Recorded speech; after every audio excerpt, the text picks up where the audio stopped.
కనకదుర్గమ్మకు విజయవాడ పుట్టినిల్లు. నమ్మినవారికి ఆవిడ కొంగుబంగారం. విజయవాడలో దుర్గమ్మ చేసిన మహిమలు కోకొల్లలు. ఇప్పటికీ దుర్గమ్మ ప్రతిరోజూ విజయవాడ నగరంలో సంచరిస్తూ ఉంటుందని చాలామంది నమ్ముతారు. ఎందరో ఉపాసకులు నిద్రిస్తారు. వారికి కొండమీద రాత్రి గజ్జెల చప్పుడు వినబడుతుందని చెబుతారు కూడా. అమ్మ తిరుగుతుంది అని చెప్పటానికి ఎన్నో సాక్ష్యాలు ఉన్నాయి. అది 1955 విజయవాడలో మారుతి టాకీస్ జనంతో కిక్కిరిసిపోయింది. ఎందుకంటే ఏఎన్నార్ నటిస్తున్న రోజులు. మరాయి సినిమా విడుదలై సూపర్ హిట్ టాకుతో దూసుకుపోతుంది. దీంతో వెంకన్న అనే ఒక రిక్షా కార్మికుడు కాయకష్టం మీద బతికేవాడు. రిక్షాను మారుతి టాకీస్ దగ్గర పెట్టి ఎవరైనా వస్తే ఎక్కించుకుని వెళ్లటానికి ఎదురుచూస్తుంటాడు. అలా ఒకరోజు రాత్రి ఆట ముగిసే సమయంలో మారుతి టాకీస్ సినిమా హాల్ దగ్గర ఉండగా సినిమా హాల్ నుంచి ఒక పెద్దావిడ ఎర్రచీర పెద్దబొట్టుతో వచ్చి రిక్షా ఎక్కి ఇంద్రకీలాద్రి దగ్గర దింపమని అడుగుతుంది. అక్కడి నుండి ఆయన రిక్షాల్లో వస్తూ ఉండగా ఆవిడ మాట్లాడుతూ, బాబూ, సమయం 12 కదా, మొత్తం చీకటిగా ఉంది. అర్ధరాత్రి దుర్గమ్మ గ్రామ సంచారం చేస్తుంది కదా, నీకు భయం ఉండదా? అంటే దానికి కార్మికుడు ఇలా సమాధానం చెప్పాడు. మా తల్లి, మా అమ్మ దుర్గమ్మ తల్లి దగ్గర బిడ్డలకు భయమెందుకు అంటాడు. కొంత దూరం వెళ్ళగా ఇంద్రకీలాద్రి గుడి రాగానే ఆయన ఏ ఇంటికి వెళ్లాలమ్మా అనగా వెనక నుండి సమాధానం లేదు. ఏంటి అని వెనక్కి తిరిగి చూడగా రిక్షాలో ఆమె లేదు. రిక్షాలో లేదేంటి అని చుట్టూ చూడగా పక్కనే ఉన్న అమ్మవారి గుడిమెట్లు ఎక్కుతూ కనిపిస్తుంది. అదేంటమ్మా, డబ్బులు ఇవ్వలేదు అని కార్మికుడు అడగగా, నీ తలపాగాలో పెట్టాను చూడు అంటుంది. అందులో చూసుకోగా అమ్మవారి బంగారు గాజు 10 రూపాయలు ఉంటాయి. ఆయనకు వెంటనే అర్థమవుతోంది, రిక్షా ఎక్కింది ఎవరో కాదు, అమ్మలగన్న అమ్మ ఇంద్రకీలాద్రి దుర్గమ్మ అని. దాంతో ఒక్కసారిగా ఆనందంతో వెర్రి కేకలు వేయడం మొదలుపెడతాడు. చుట్టుపక్కల ఉన్నవాళ్లు అందరూ వచ్చి ఏమైందని అడగగా వారికి జరిగిందంతా చెప్పి బ్రాహ్మణ వీధిలో ఉన్న అమ్మవారి ఉపాసకులకు అమ్మవారే నా రిక్షా ఎక్కారని వివరించాడు.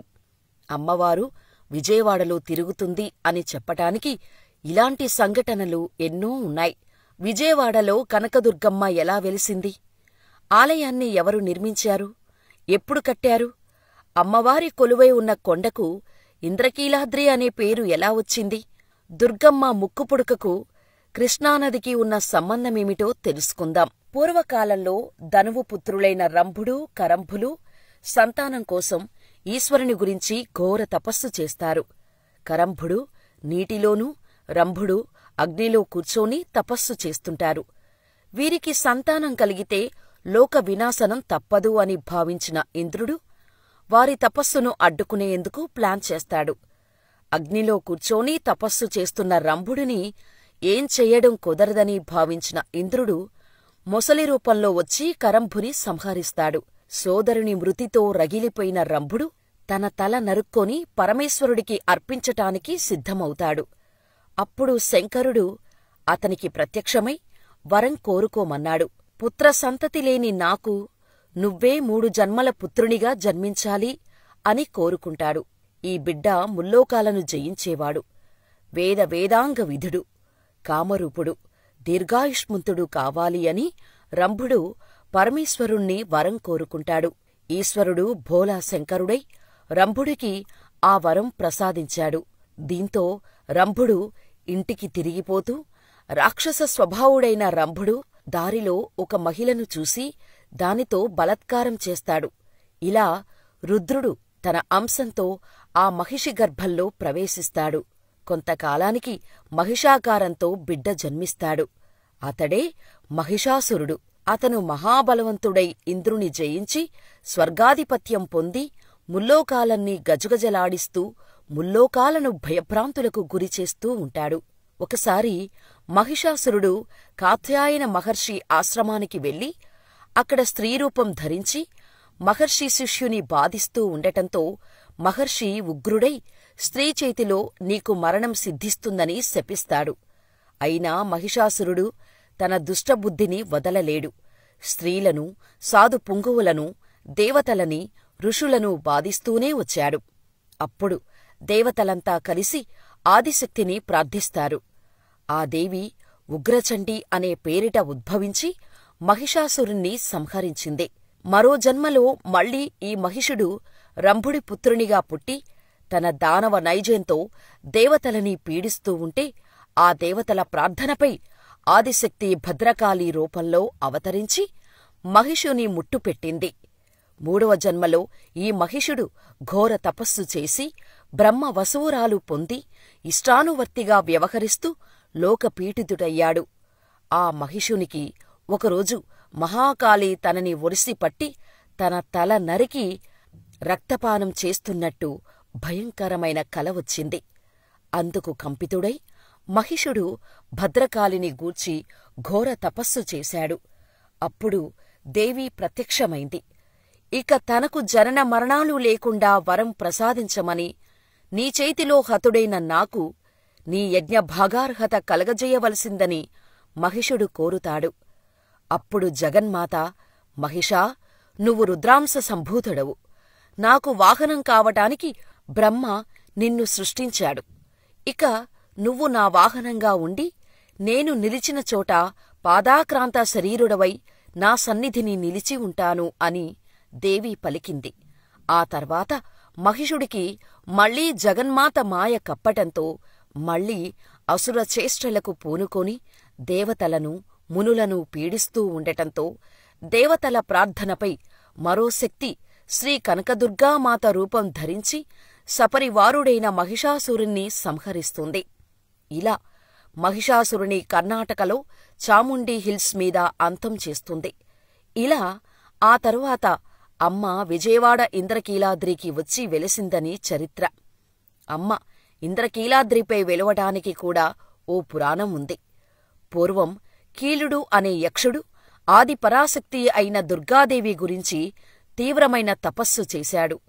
అతని తపస్సుకు మెచ్చిన అమ్మవారు కాలుణ్ణి వరం కోరుకోమనగా పరమ సంతోషంతో జగన్మాతను అనేక విధాలా స్తుతించి, అమ్మా, నీవు ఎల్లప్పుడూ నాపై నివసించి ఉండు అని వరం కోరుకుంటాడు. అప్పుడు దుర్గాదేవి, ఓ యక్షా, నీవు పరమ పవిత్రమైన ఈ కృష్ణానది ఒడ్డున పర్వత రూపాన్ని ధరించు. కృతయుగంలో అసుర సంహారానంతరం నేనే నీ పర్వతం మీద కొలువుంటాను అని వరం ప్రసాదిస్తుంది. ఇలా కీలుడు పర్వత రూపాన్ని పొంది దేవి ఆవిర్భావం కోసం ఎదురు చూస్తుంటాడు. ఇలా కృతయుగంలో దుష్టధనుజుడైన మహిషాసురుణ్ణి సంహరించాక దుర్గాదేవి కీలుడికిచ్చిన మాట ప్రకారం మహిషాసుర మర్దిని స్వరూపంతో కీలాద్రి మీద ఆవిర్భవించింది. స్వర్ణమయ కాంతులతో సూర్య సమప్రభలతో ప్రకాశిస్తున్న ఆ మహిషాసుర మర్దని కొలువున్న కీలాద్రి పర్వతం మీదకు ఇంద్రాది దేవతలంతా వచ్చి నిత్యం దేవికి పూజలు చేయసాగారు. ఆనాటినుంచి ఈ కీలపర్వతానికి ఇంద్రకీలాద్రి అని పేరు వచ్చింది. దుర్గాదేవి కనకవర్ణంతో అవతరించటం వల్ల ఈ పర్వతం కనకాచలమైందని పురాణం. ఇలా వెలసిన అమ్మవారి దగ్గర పరమేశ్వరుణ్ణి కూడా కొలువు ఉండేలా చెయ్యాలనే సంకల్పంతో బ్రహ్మదేవుడు పరమనిష్టతో శతా అశ్వమేధయాగాన్ని చేస్తాడు. దీంతో బ్రహ్మ చేసిన యాగానికి మెచ్చిన పరమేశ్వరుడు విజయవాడ కొండపై జ్యోతిర్లింగ స్వరూపంతో బ్రహ్మదేవుడికి దర్శనమిస్తాడు. ఇలా ఇంద్రకీలాద్రి మీద దివ్య జ్యోతిర్లింగ స్వరూపుడై జటాజూటాధారి బ్రహ్మను అనుగ్రహించాడు. ఆ విధంగా బ్రహ్మచే ప్రథమంగా మల్లికా పుష్పాలతో అర్పించబడిన కారణంగా ఆ స్వామికి మల్లేశ్వరుడు అనే పేరు వచ్చింది. కాలక్రమంలో కలి ప్రభావం వల్ల జ్యోతిర్లింగం అంతర్నిహితమై ఉండటాన్ని చూసిన శ్రీ ఆదిశంకరాచార్యుల వారు కనకదుర్గాదేవికి ఉత్తర భాగంలో మల్లేశ్వర లింగాన్ని పునఃప్రతిష్ఠించారు. ఆనాటినుంచి మల్లేశ్వర స్వామి కూడా ఎంతో వైభవంతో జనులందరిచేత అర్చింపబడుతున్నాడు. పురాణాల ప్రకారం విజయవాడ కనకదుర్గమ్మ ఆలయాన్ని అర్జునుడు నిర్మించాడని చెబుతారు. పాండవుల్లోని అర్జునుడు ఇంద్రకీలాద్రి దగ్గర తపస్సు చేసి పరమేశ్వరుని నుంచి పశుపతి అస్త్రాన్ని పొందినట్టు పురాణం ఉంది. అర్జునుడు చేసే యుద్ధంలో విజయం దక్కాలని పరమేశ్వరుడిని కోరతాడు. అందుకే ఈ ఊరికి విజయవాడగా పేరొచ్చింది. ఈ దుర్గామల్లేశ్వర దేవాలయాన్ని 8వ శతాబ్దంలో నిర్మించినట్టు కొన్ని ఆధారాలు ఉన్నాయి. అయితే ఈ ఆలయ నిర్మాణానికి సంబంధించిన మరికొన్ని కథలు కూడా ప్రాచుర్యంలో ఉన్నాయి. పూర్వం విష్ణుకుండిన రాజు మాధవవర్మ బెజవాడ నగరాన్ని పాలించేవాడు. ఆయనకు చాలా కాలం తర్వాత పుత్రుడు జన్మిస్తాడు. పుత్రుడు తండ్రి మాధవవర్మలాగా నీతి, నిజాయితీ, ధర్మంగా ఉండేవాడు. ఒకరోజు రాకుమారుడు పెంకిగుర్రంతో కూడిన రథంతో రాజ్యాన్ని చూడటానికి బయలుదేరుతాడు. ఆ గుర్రాన్ని అదుపు చెయ్యలేకపోతాడు. ఆ గుర్రం చాలా పొగరుబోతు. దీంతో రాజభటులు వీధిల్లో హెచ్చరికలు చేస్తూ పరుగులు తీస్తారు. గుర్రం వేగంగా వస్తున్న అక్కడున్న ఓ బాలుడు ఆటల్లో మునిగిపోయి భటుల మాటలు వినిపించవు. వెళ్తున్న గుర్రపు రథాన్ని అదుపు చేయటానికి రాకుమారుడు ఎంత ప్రయత్నించినా తనవల్ల కాదు. దీంతో బాలుడు రథచక్రం కిందపడి ప్రాణాలు కోల్పోతాడు. ఆ బాలుడి తల్లి తన భుజాలపై తనను మోసుకొచ్చి రాజులు భోగభాగ్యాలను అనుభవించొచ్చు కాని ఇలా మనుషుల ప్రాణాలు తీయకూడదని, తనకు న్యాయం చేయాలని రోదిస్తుంది. అప్పుడు మాధవవర్మ ఈ నేరానికి తగిన శిక్ష ఏంటో చెప్పాలని న్యాయాధికారులను కోరతాడు. వారంతా చాలాసేపు చర్చించి మరణశిక్ష విధించాలి అని చెబుతారు. అయితే రాకుమారుడు కావాలని తప్పు చెయ్యలేదు. తప్పించేందుకు ప్రయత్నించినా ఫలితం లేకుండా పోయింది. కాబట్టి శిక్షను తగ్గించొచ్చు అని చెబుతారు. అయితే రాజు మాధవవర్మ దానికి ఒప్పుకోలేదు. న్యాయం ఎవరికైనా సరిగ్గా ఉండాలి అంటూ మరణశిక్ష విధిస్తాడు. మాధవవర్మ ధర్మనిష్టకు సంతోషించిన బెజవాడ దుర్గమ్మ నగరం అంతా కనకపు వర్షం కురిపిస్తోంది. అప్పుడు మాధవవర్మ తల్లి బిడ్డపోయిన తర్వాత ఈ బంగారంతో నేను ఏం చేసుకోను అని బాధపడతాడు. దీంతో దుర్గామాత మరణించిన బాలుడిని, ఇటు రాకుమారుడిని ఇద్దరినీ బతికిస్తుంది. ఇలా కనకదుర్గమ్మగా ప్రసిద్ధి చెందింది. శ్రీచక్ర అధిష్టాన దేవత శ్రీ దుర్గాదేవి మహిషాసుర సంహారానంతరం అదే స్వరూపంతో ఇక్కడ స్వయంభువుగా రౌద్రరూపంతో వెలసింది. ఆనాటి వీరశాక్తేయులు దేవికి వామాచార పద్ధతిలో జంతుబలులు, నరబలులు నివేదించి పూజలు చేసేవారు కూడా. దాంతో దేవీమూర్తి మరింత ఉగ్రరూపాన్ని ధరించింది. దానివల్ల పూజల్లో ఏ చిన్న తప్పు జరిగినా కొండక్రింద ఉన్న బెజవాడలో ఏదో ఒక ఉపద్రవం వచ్చిపడుతూ ఉండేది. ఈ స్థితిని గమనించిన జగద్గురువు ఆదిశంకరాచార్యులు అమ్మవారిని శాంతి స్వరూపునిగా మార్చి ఇక్కడ తమ మంత్రశక్తితో శ్రీచక్రయంత్రాన్ని ప్రతిష్ఠించారు. నిత్యార్చనలు, కుంకుమార్చనలు అన్నీ దేవీ మూలవిరాట్కి కాక అమ్మవారి ప్రతిరూపమైన శ్రీచక్రానికే జరుగుతుంటాయి. తరతరాలుగా పూజలందుకునే శ్రీచక్రం ఎంతో మహిమోపేతమైంది. విజయవాడలోని ఇంద్రకీలాద్రిపై ఉన్న అమ్మవారి ముక్కుపుడుకను వరదనీరు తాకుతాయి అని తన కాలజ్ఞానంలో బ్రహ్మంగారు చెప్పిన మాటలివి. భారీ వరదలకు విజయవాడ మునిగిపోవటం చూసి స్థానిక ప్రజలు బ్రహ్మంగారు మాటలను గుర్తు చేసుకుంటున్నారు. బ్రహ్మంగారు చెప్పింది నిజమవుతుందేమోనని చర్చించుకుంటున్నారు. చరిత్రలో ఎన్నడూ లేని విధంగా విజయవాడలో అత్యధిక వర్షపాతం నమోదైంది. దీంతో కృష్ణానది ఉగ్రరూపం దాల్చుతుండగా కరకట్ట పక్కన ఉన్న చంద్రబాబు ఇంట్లోకి కూడా వరద నీళ్లు చేరుకున్నాయి. ఇళ్లల్లోకి నీరు చేరుకోవటంతో వేలాది మంది ప్రజలు నిరాశ్రయులుగా మారారు. రోడ్లన్నీ చెరువులను తలపిస్తుండటంతో జనజీవనం పూర్తిగా స్తంభించింది.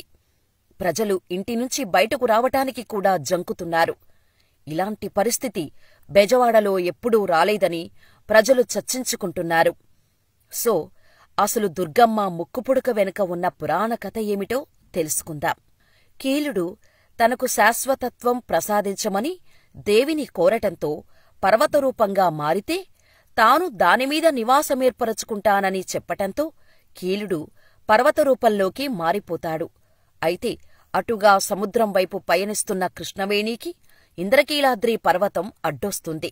దీంతో నాకు కొంచెం దారిమ్మని కృష్ణానది ప్రార్థించటంతో కనకదుర్గమ్మ కరుణించిందని చెబుతారు.